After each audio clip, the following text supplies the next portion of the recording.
Mutabaruka.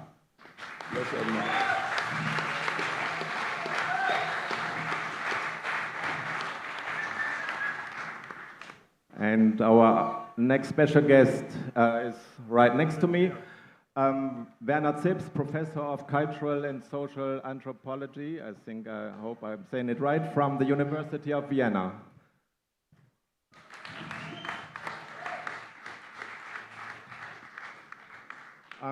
Just a few words about our special guests.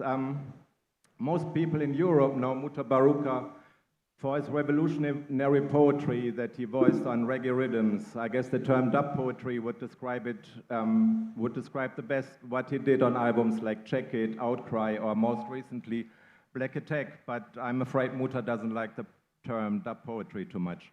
In Jamaica, on the other hand, Muta is especially known as the host of some of the biggest stage shows on the island, and of course for his radio show Cutting Edge on IRI FM that's been running for almost 30 years. On his show, he not only plays music from all over the world that usually does not get much airplay in Jamaica, but he also discusses social, cultural, political, or religious issues that's on the country's collective mind. Please give another round of applause to Mutabaruka.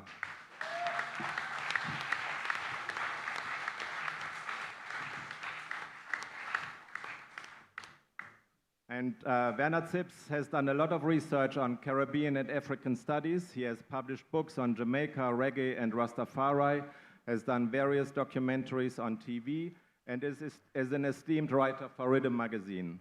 Most recently, he has published the book Mutabaruka, the Verbal Swordsman, Perspectives from the Cutting Edge and Stepping Razor, together with Sebastian Schwager and Mutabaruka himself. So who would be more fitting than Werner to lead today's session?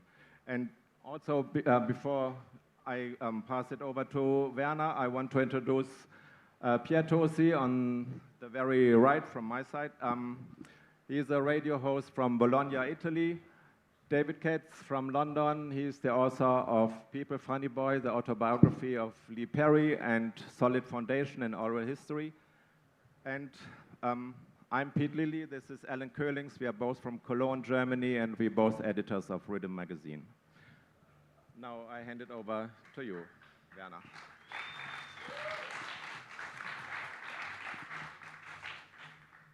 First of all, I give thanks for Rototom organizers, Sunsplash, and particularly Rhythm magazine. I think life would be much worse without Rhythm magazine. So actually yes, applause is good.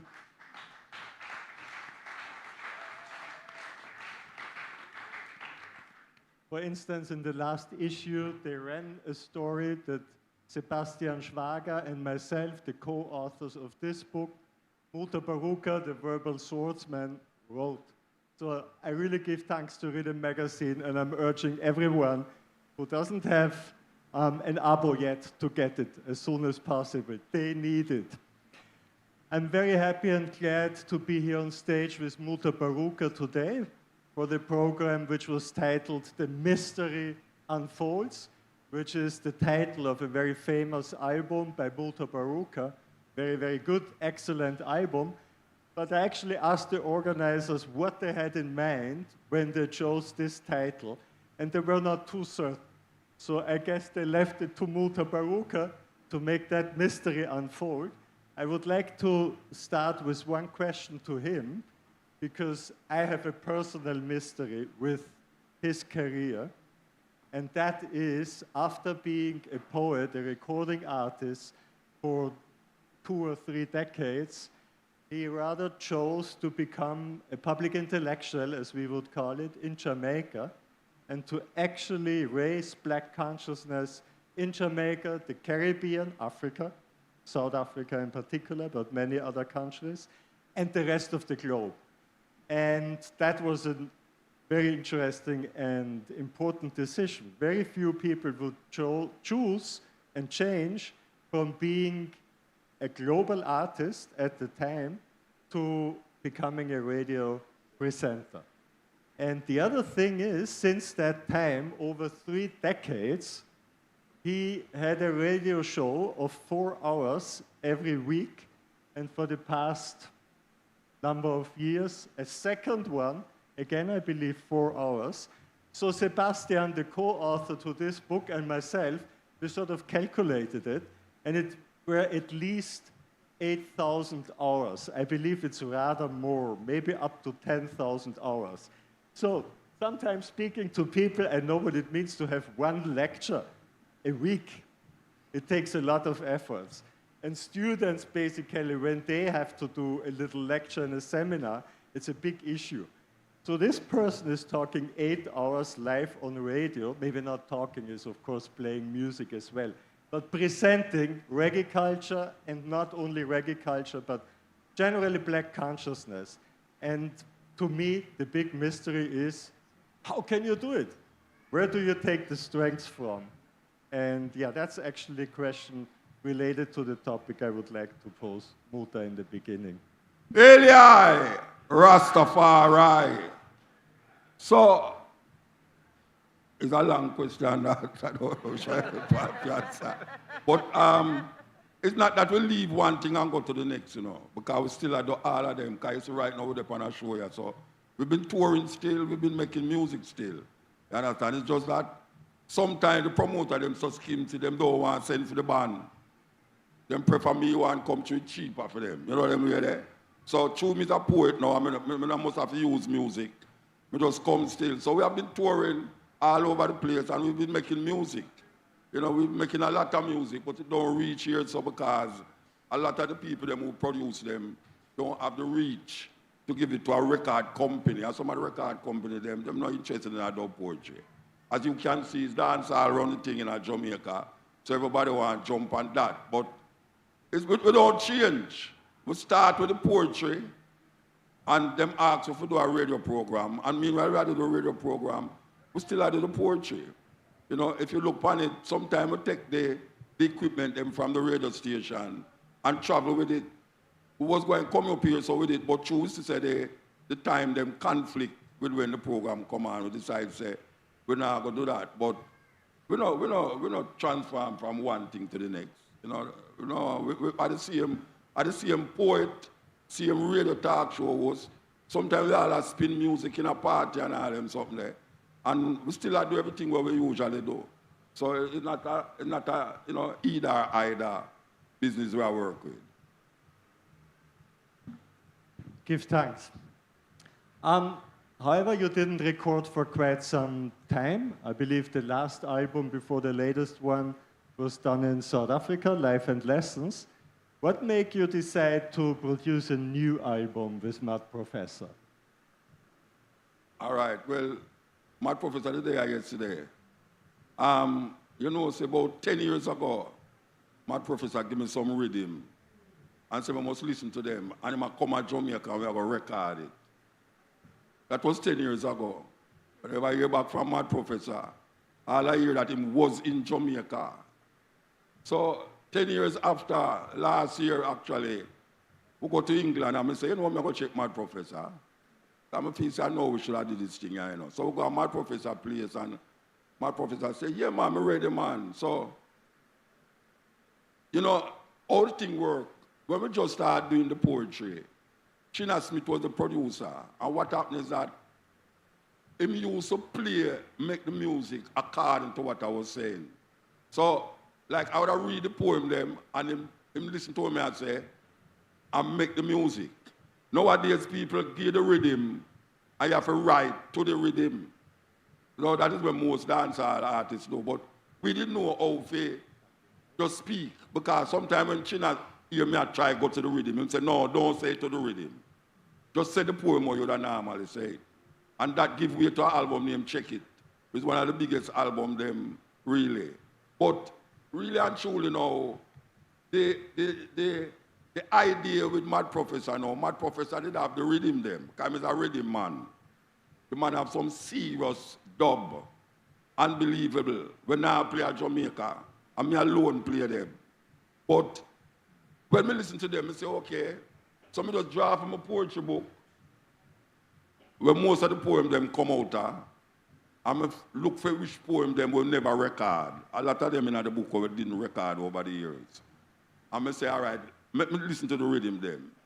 And I spend a day I listen to the rhythm them and I say, watch you know, I come at the studio the next day, come record them.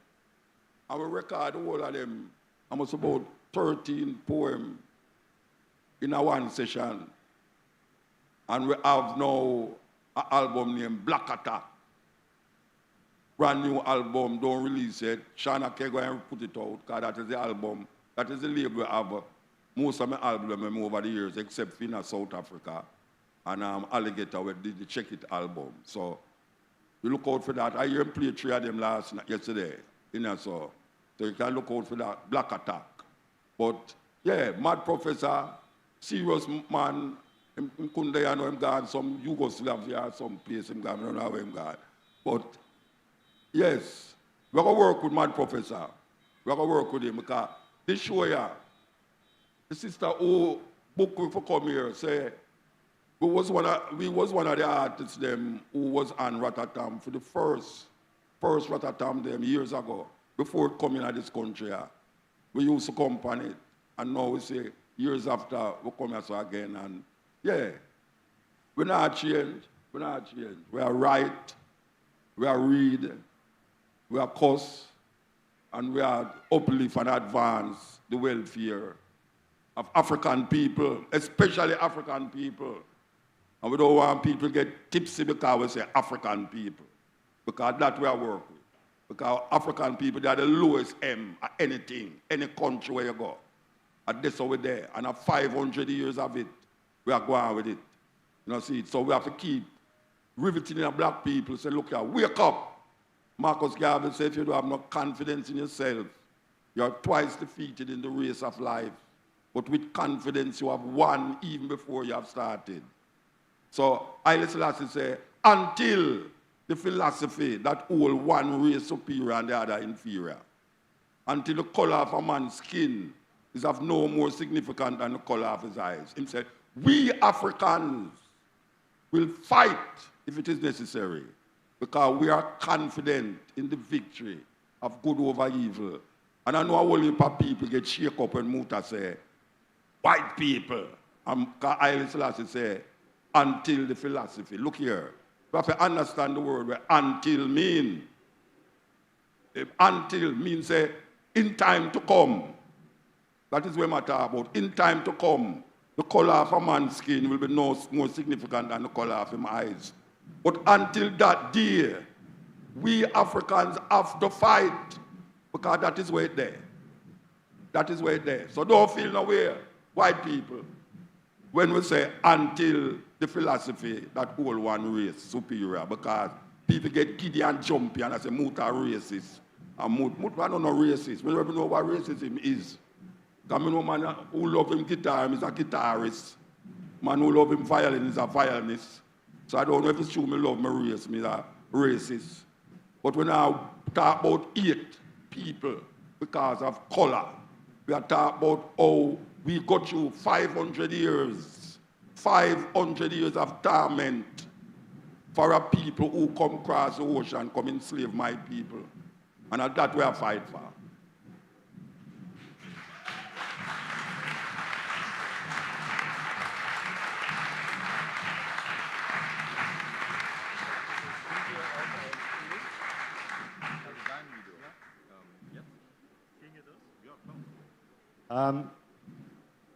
More than 25 years ago, I've heard a very similar speech of Muta at the very place that he was talking about, at Cape Coast Castle in Ghana, at the occasion of Panafest.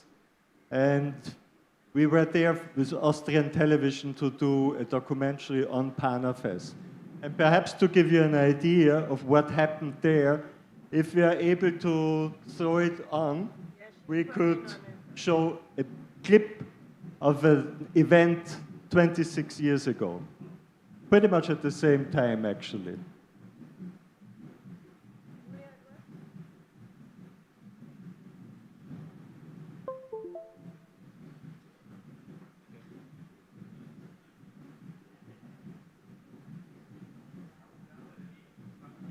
Sound. Give me that. Give me back me everything you got. Give me philosophy you carry to Greece. Thief, Homer, and Socrates. Give me historical masterpiece. Give me back my name. Give me back my calendar. Give me my books you thief from Alexandria. Give me my queen like Cleopatra. Me no want to hear about Queen Victoria. Give me my language I know so well. You mix up English confusing the hell. Give me back my maths, you Pythagoras.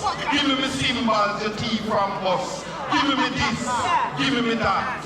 Give me back me everything you got. Give me my diamond, give me my gold. Give me back my rock and roll. Give me uranium, give me my coal. Give me my booze. Give me my music that you confuse. No spiritual concept originated there. So who I praise, you shouldn't care. It says steal not, you thief me land. Sex not, you rape my mother. Keep the Sabbath. We work 7 days a week. You build a nation from the sweat of my back. Now you want to come give me crap. Give me herbs, we can make some tea. Give me back all the fruit tree. Give me the remedy that you take from me. Give me this, give me that. Give me back me everything you got. Give me a space, I can run my own life. Respect is due, the time is now. No more turn cheek. This time we now bow.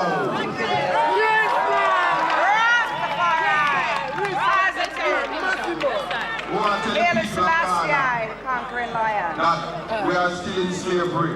Yes, sir. A lot of people believe that. But in England, this place represents the blood and the sweat and the piss and the flesh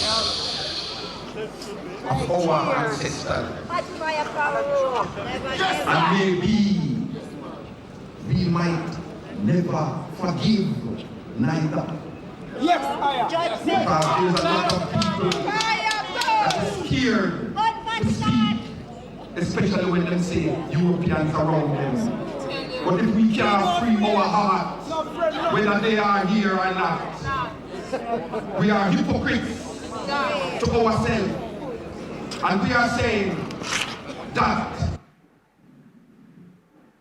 In the interview on the film that was released some time ago, you were saying this was a very important moment in your life. Would you like to share some thoughts with the people? Yeah, because all the poems that were wrote, it come to that where it was, because that is a dungeon in a Ghana where I read poem in a. I never know, say, how to live to see the day where I write, the poem that I write, and place that I write about.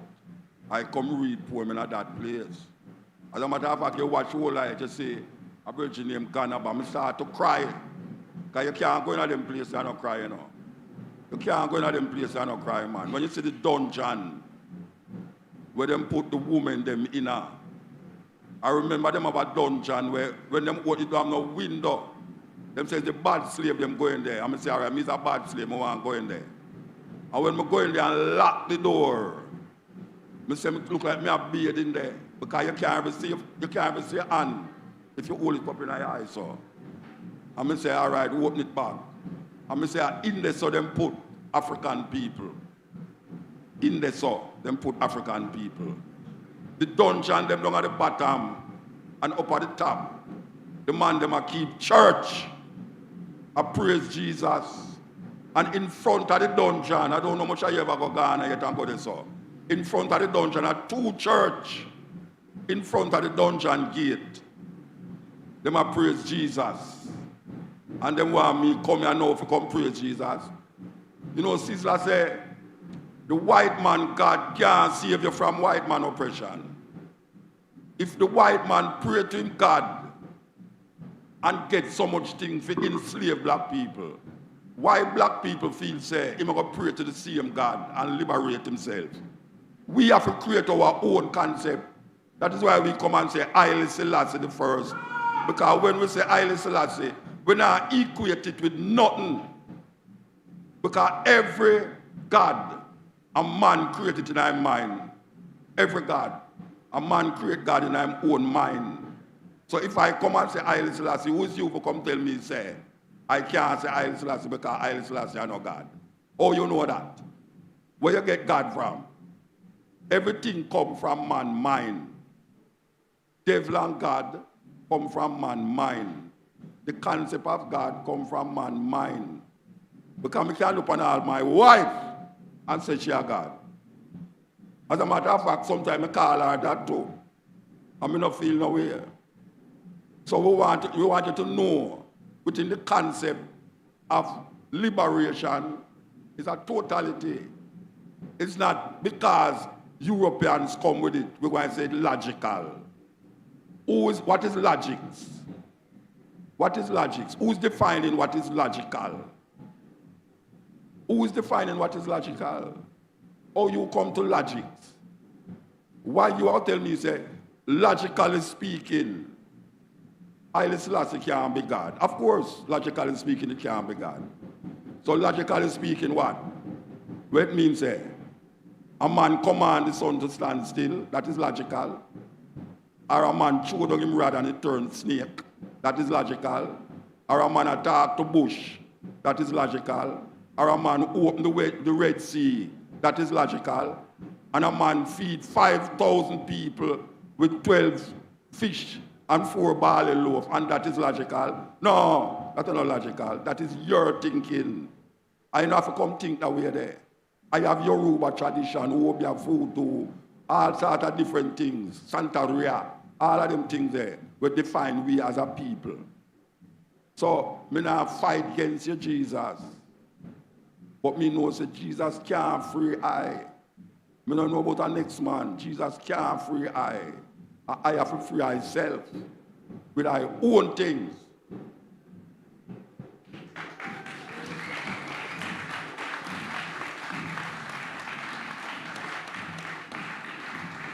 And by the way, since I get the chance to talk, I go talk, you know. I never come at this university yet. And by the way, most religion was created by insecure men to oppress women. That is what them do. And if you look on all of the major religion them in the Western world, yeah, it oppresses women. Rasta is the only group of people who look on a woman who do have nothing, we poor and a suffer, and say she a queen. And say she a empress. Rasta is the only group of people who live in a shit and peace and say him is Lord and King. How that possible? And when him pass him say love, one love. A man who do have nothing, call say one love. Think about that. I give thanks.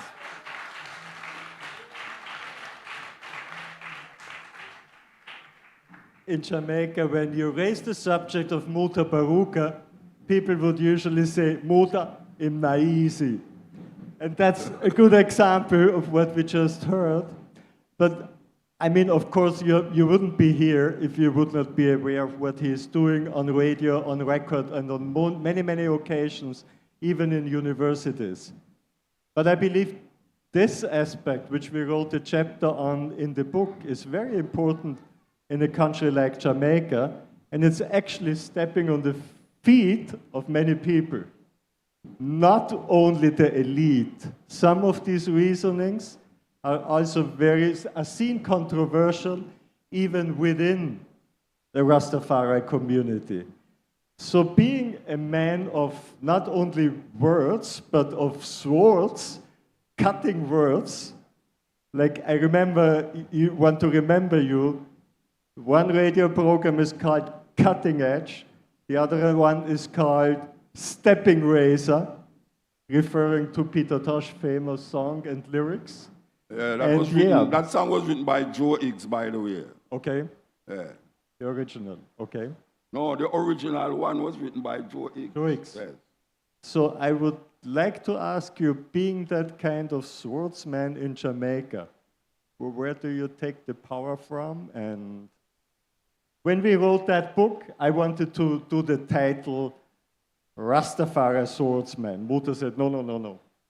I don't want that. I'm not speaking for Rasta. I'm speaking for myself. I speak my own mind. So I would like to reason with the people, telling them what it means to be that kind of controversial person, quote unquote, in Jamaica, even within Rastafari circles. Yeah, well, you know,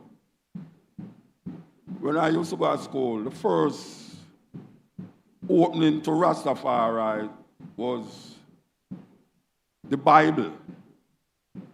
I was going to an organization named the 12 Tribe of Israel. And in that organization, the man who run the organization named Vernon Carrington, him said we must read the Bible from Genesis 1 to Revelation 22, one chapter a day. Because you know, so most people just skim through. Most people, if you ask them about the Bible, they might quote Psalms, still like Uncle Psalms in the Bible.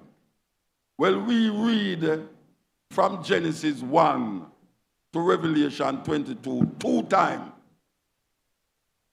And we realize, all right, so now that we read it, what now? Because I internalize all right. And for some reason or another, I couldn't focus the idea with Haile Selassie being Jesus. Because I come out, I experience a Marcus Garvey. Marcus Garvey Jr., my first son, used to teach me at school. And in them days, it was more black power. And then we take on to the Rastafari thing because the black power was more political. It never offered no spiritual thing in it. So when we take on to ourselves Rastafari, we see black power with spirituality. Because Leonard Howell did a deal with fighting against oppression and white supremacy. So when we come, we say, we can say Rastafari and still maintain black power. But now it advanced to a next level now, which is spiritual. So I start to gather up myself, and we, due to some things that happen, we decide so we're going to leave the 12 tribe. And we start go amongst the man them we call Naya Bingi. The Naya Bingi man them, and we start to go a whole heap of Bingi. And then we left Kingston. Me and my family left Kingston. I was going to some bush in a St. James go live. For years we up there. I hope let them grow. And then we go among some Rasta we neither read Bible, nor can't read. Them can't talk, articulate what I deal with. And when me hear them man they talk, first of all, them never even smoke ganja. Because up to this day, I don't smoke ganja, even though people feel I lie, me I tell. I don't even know if a wool has split. The amount of chalice from my pass and give man, I never choose to smoke it. So them man, they never used to smoke herbs. Them man, that is what we call italivity. Italivity. And we have tried the italivity there in the hills for years. And it never showed me where we did learn out of the Bible. Them look on the earth, them looking at the sky, them look on the trees and all them something there. And I saw them man there get them education. And somehow it rub off for me.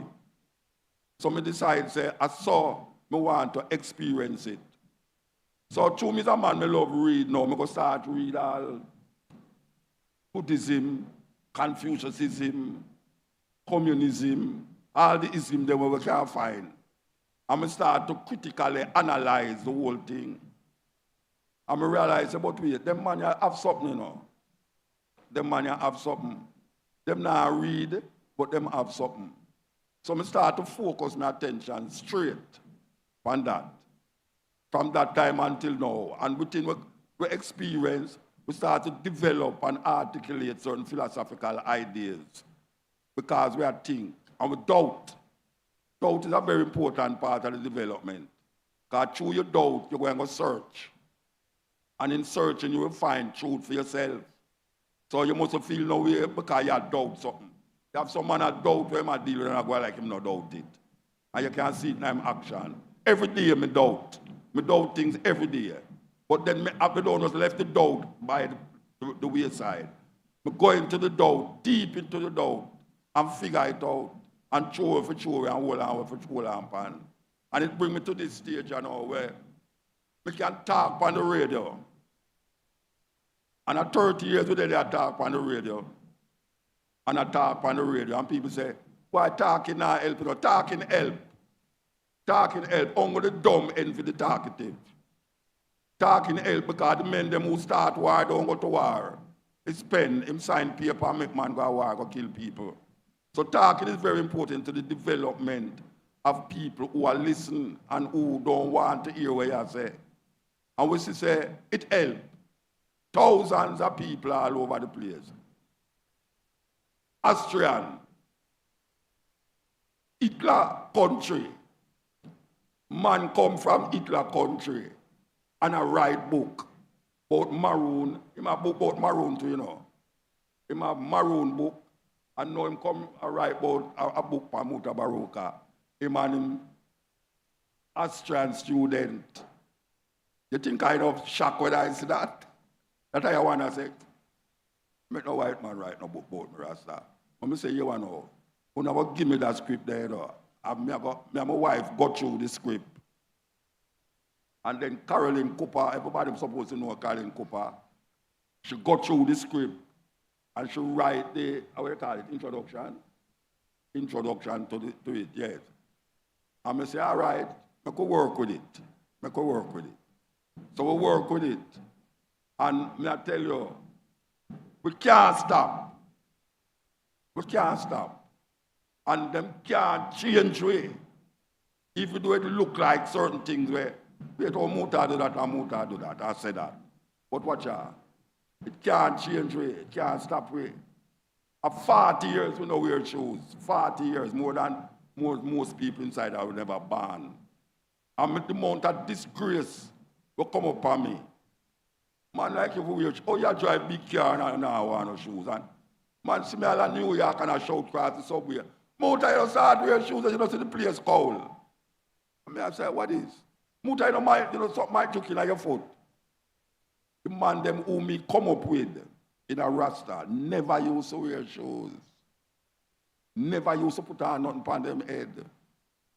Some of them are wear short pants and no shirt because them not come out of the bush at all. And me come find out say you have a man like that in Africa. So it's a journey. It's really a journey. And it's a journey that carry me to this stage now. When I reach what? At 70 I reach. My professor told me, boy, when I move so fast for a 70-year-old man. I said, well, I don't know 70-year-old man supposed to move. At first, I go reach 70. You know? So, really and truly, I don't know how much more years we have because you have some Rasta. When you start talking about debt to certain Rasta, and I don't want to talk about debt. Debt, sex, and money.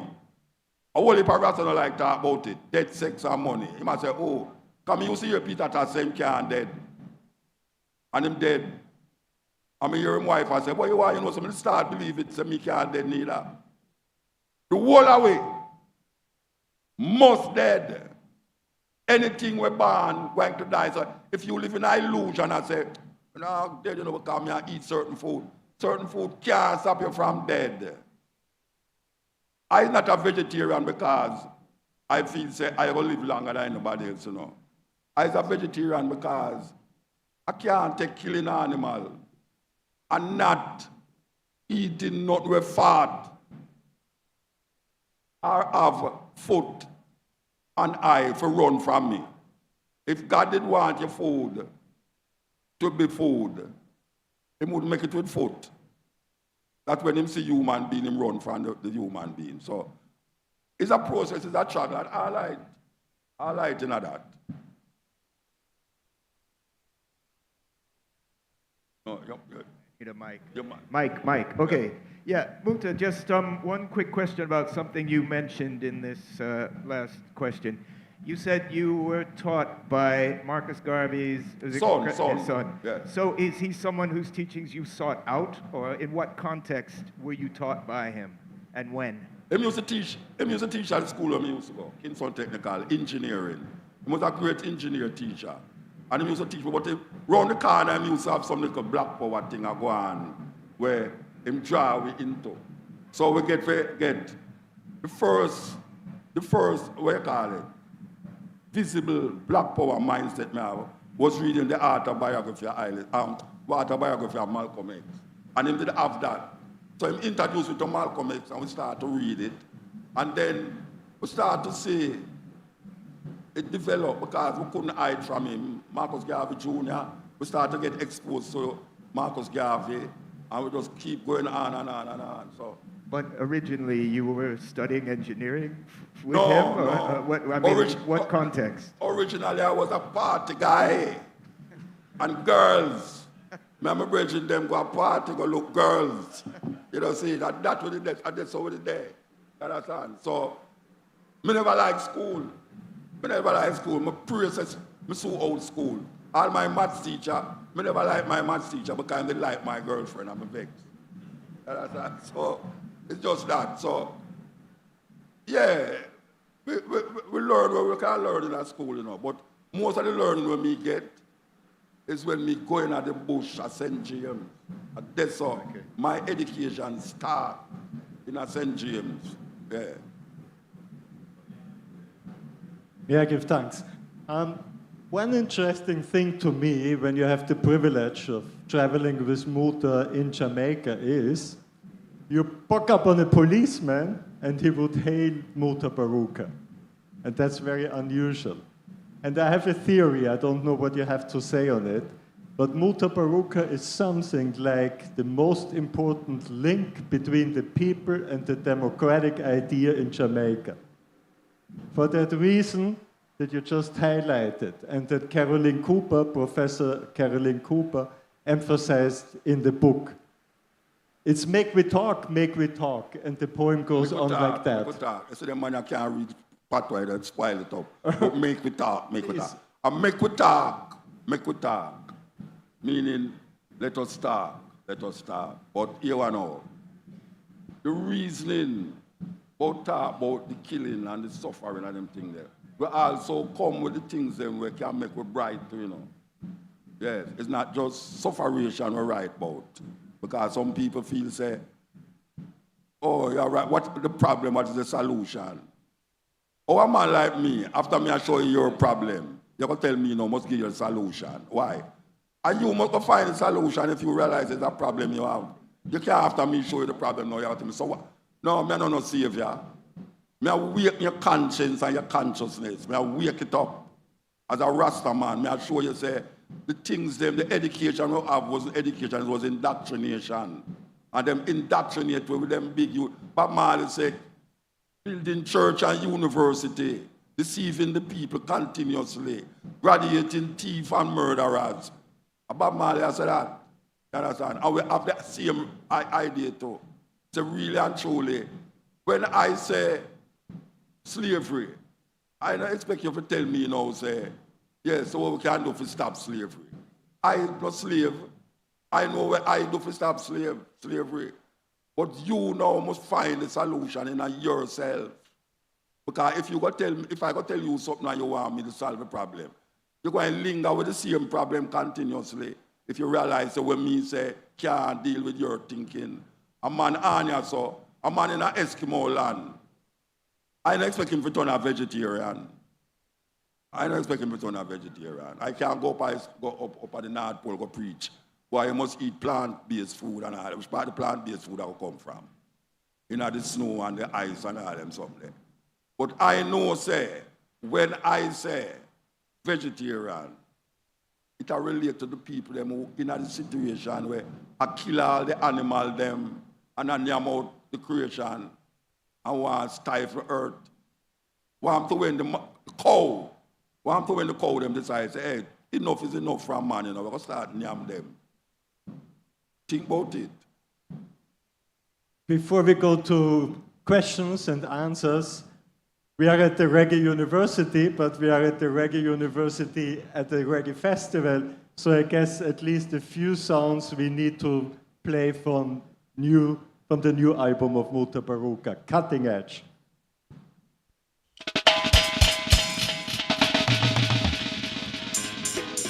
MP, lose the tape. All right.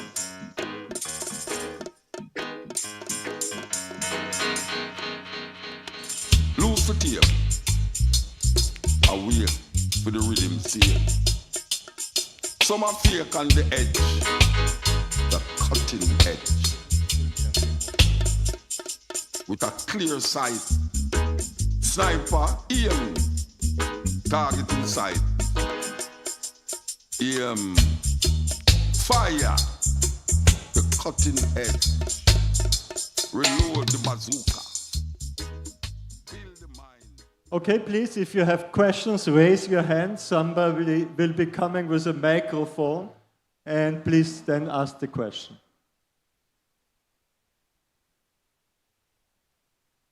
Greetings, Muta. Listen. When you took on the name Mutabaruka, was it you yourself who you named yourself Mutabaruka, and what was the inspiration behind that name? Yeah. Okay, so when we go to school and we start to wake up, my mother gave me the name, well, my father gave me the name Alan Hope. As a matter of fact, I am Alan Hope the second, father named Alan Hope. But when we go to school, we get so Africanized that we start to say, but wait, something funny as so go on, you know. My name supposed to reflect which part my ancestors them come from. So I was reading a book by a poet from Rwanda named Jean-Baptiste Mutabaruka. Very important Rwandan poet. And you know, when I look on the poem, it was similar to a poem where I write. And I said, what? As at school youth, I write poem, and a big poet like Jean-Baptiste, my poem sounds similar to him. So I say, you know, say, I'm going to take the name Mutabaruka. So I take the name Mutabaruka, never even know what it means. Until years after, we could do a poetry reading in Paris. And some Rwandan came to me and thought that I was Rwandan. I said, no, Jamaica I come from. What are you talking about? Him say, if you know where Mutabaruka mean, I said, no, him say, one who is always victorious. I said, what? All right, I'm going to keep that name forever. So that is the history of that Mutabaruka from them time until now, from Rwanda, one who is always victorious. More questions?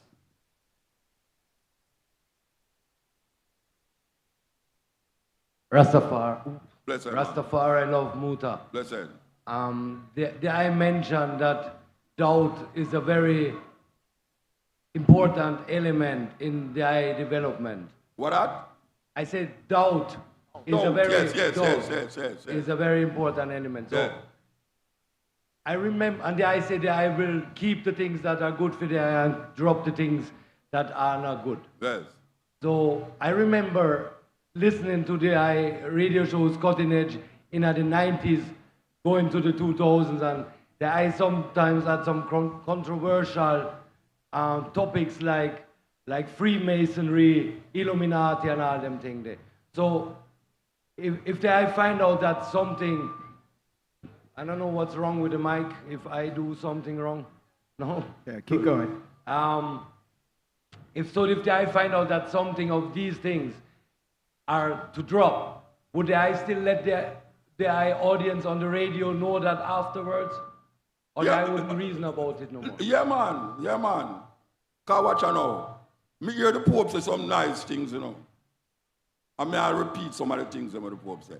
A whole heap of things when I read in our European books and history book, I repeat it because I investigate it thoroughly. So Freemasonry and all of them something, you know. If me hear something, and me see something happening like, me go doubt it and then go investigate it. And that's how me go come to the truth of it. Understand?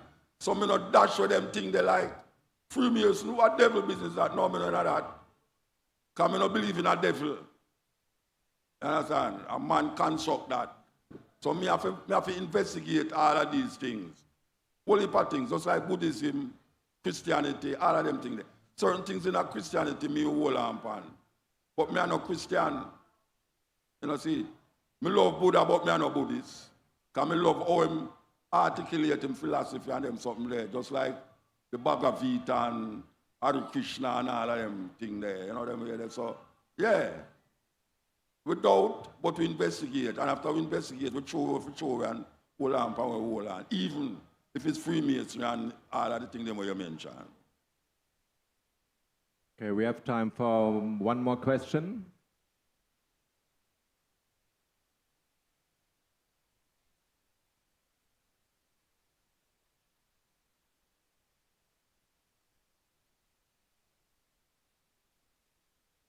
Well, you're fancy. You're fancy.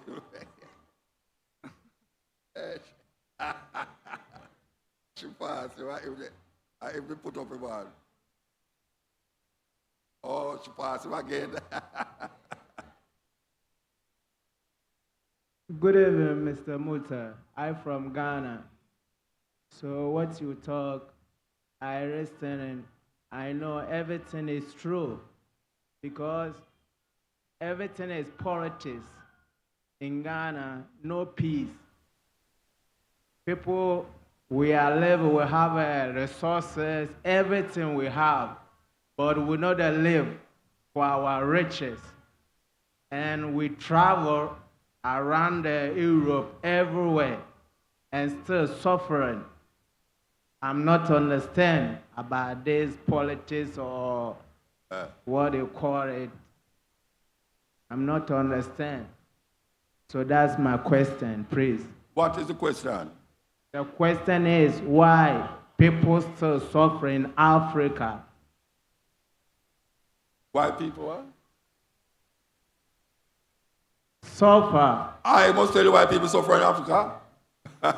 That's my question. People are suffering in Africa. It's a whole heap of different things why people are suffering in Africa, you know. One, because them are run go to Europe, because them feel that Europe is heaven. Two, some leaders get corrupted in Africa and don't know how to really deal with politics as how politics supposed to run. And three, we just sometimes just can't bother. You know, so I don't know how you fit into that. I don't know how you fit into that. The leaders, them not doing what they're supposed to do. You know what I'm saying? Power corrupt and absolute power corrupt absolutely. One man named Acton from England said that. And we are saying corruption is part of the problem in Africa with the leaders there. Whole heap of corruption. From the north to the south, from the east to the west. They still have remnants of colonialism exist. You know, the thing with it, with these things, you know, that first time you could have said the British in your country, and you know, say him are the enemy. But now them put black people in charge away with the same white people mind, in white people mind.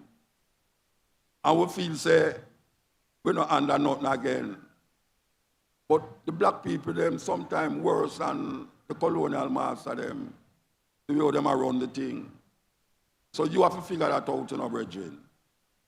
When last you go to Ghana? When last you go to Ghana? How long him say? A long time, I think you could have left Jamaica for 6 months, you mad? Me not left Jamaica for 6 months, you mad? Me not do that. You know, see it? But you see that man, him did not ask a question and you never give him the mic, you know. You don't give the mic. Watch out, you got to do this again. She don't like you, Bridget. She don't like you. Blessings, Muta. You're not only an artist and a poet, you're only a social activist, and you support reggae elders in need in Jamaica with Action Speaks Louder. Can you tell us a few words what you do to support the elder reggae artists in need? Great. I'm glad to get to talk about that before I leave. You part of Action Speak Louder, right? Eh? All right. Again, you have some youth in Germany who just love reggae. Them love reggae more than how them love for them. Well, most people have to love reggae more than how them love for them music. Well, a group of ones come together and them decide that they're going to help the elder artists them in Jamaica who was going on bad times. And them call the organization Action Speak Louder and Words. And for about, I don't remember, for 5-6 years. You're part of them too. Wow, they full up the front, all right. For 9 years, we part of that organization where them distribute money to me and I go around and find elder artists them who fall on bad times and we give them the money every month. And so far it has been going good. The problem with it, in the 9 years, all of the artists that we have been giving money to dead. We are talking about, Bonnie and Scully. We are talking about the one from Desmond Deccan, yes, we used to call Titi Foss.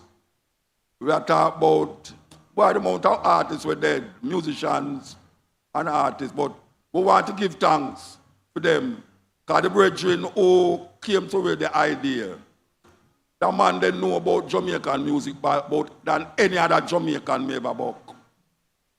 And when I tell him, I'm going to make him meet a stranger call. When I carry him go a stranger call, the man start to cry, cry. And I say, okay, I'm going to meet Derek Harriott. And I'm going to Derek Harriott shop and start cry. Him tell you, say him cry. Him tell you, say him cry. He ball out the place, I can't believe it. But it's a good project. But as we say, all of the ones them that we use to distribute the money to dead. But now we have 2 panelists. We have been giving Junior Biles money for years. We've been giving Junior Biles money, but we have 2 panelists. We have the brethren in the Abyssinians. Bernard Collins, Bernard Collins, the panelist. And Jackie Paris, the panelist. And we hope that it will continue because it's something we needed and necessary in Jamaica because, trust me, these guys in the upper business there, them not see reggae and rap say they have something of value. So them not going to help one because we don't have no pension to get. So them think that it's kind of pension. So we give thanks. We give thanks. From Germany. Action speak louder than words, that them say. Yeah.